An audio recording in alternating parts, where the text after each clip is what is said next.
Mister Sharma. எல்லாத்துக்கும் ஒரு எல்லை இருக்குது.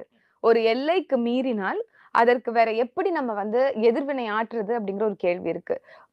ரொம்ப இல்ல நீங்க அடிப்படையில தனியா ரொம்ப கூப்பிட்டு அடிப்படையில விஜயலட்சுமி நம்பர் வந்து சீமான்ட்ட வேணா இல்லாம இருக்கலாம். உங்கள்ட்ட இருக்கலாம். அல்லது ரொம்ப இல்ல கண்ணியம் மத்தவங்கள்ட்டலாம் கூட காட்டுற இருக்கலாம். இல்ல ஃபோன் நான் அடிச்சு சொல்றேன். என்ன இல்ல, இப்படி பேசுற இல்ல. அப்படின்னு கூட அவர் நீங்க தனிப்பட்ட முறையில கொஞ்சம் நீங்க பேசட்டும். அல்லது நீங்க தனியா வந்து ஒன் சைட் ஆஃப் சந்திக்க தி வச்சு ஸ்டோரிய நீங்க அந்த மாரி கூட இல்ல, பண்ணலாம். ஆனா இல்ல, இல்ல. பொது வெளியில பேசுறது, இல்ல, ஒரு இல்ல. தலைவரா இருந்து பேசுறது எப்படி சரியா இல்ல இருக்கும்? ஒரு சைட் ஆஃப் த ஸ்டோரிய மட்டும் இது வெளிப்படையா தெரியுதுங்கிறனால நீங்க பேசுறீங்க.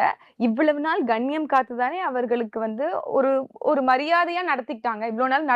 இவ்ளோ நாள் மரியாதை இல்ல நடந்துட்டாங்கல்ல. என்ன மரியாதையா அவர் நடத்துனாரு? என்ன அவங்க மரியாதை உண்மையாகவே தரக்குறைவா அவங்க வறுமையாக நடந்துக்கிட்டாங்க? இருக்கிறாங்க. ரொம்ப கஷ்டப்படுறாங்க. அவங்க அக்காவுக்கு உடம்பு சரியில்ல அப்படின்னு, அவங்க எவ்வளவு கேவலமாக இதுவரைக்கும் எங்களுடைய தலைமை ஒருங்கிணைப்பாளருடைய குடும்பத்தை சார்ந்த பெண்கள இவ்வளவு பேசியிருக்காங்க. அது எல்லாத்தையும் பொறுத்துக்கிட்டோம்ல.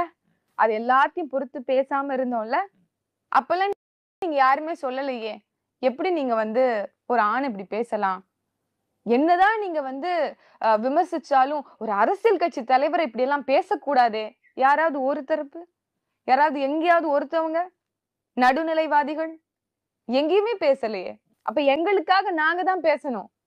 இங்க வேற யாரோ வருவாங்கன்னு நாங்க காத்திருக்க இல்ல இப்போ முடியாது.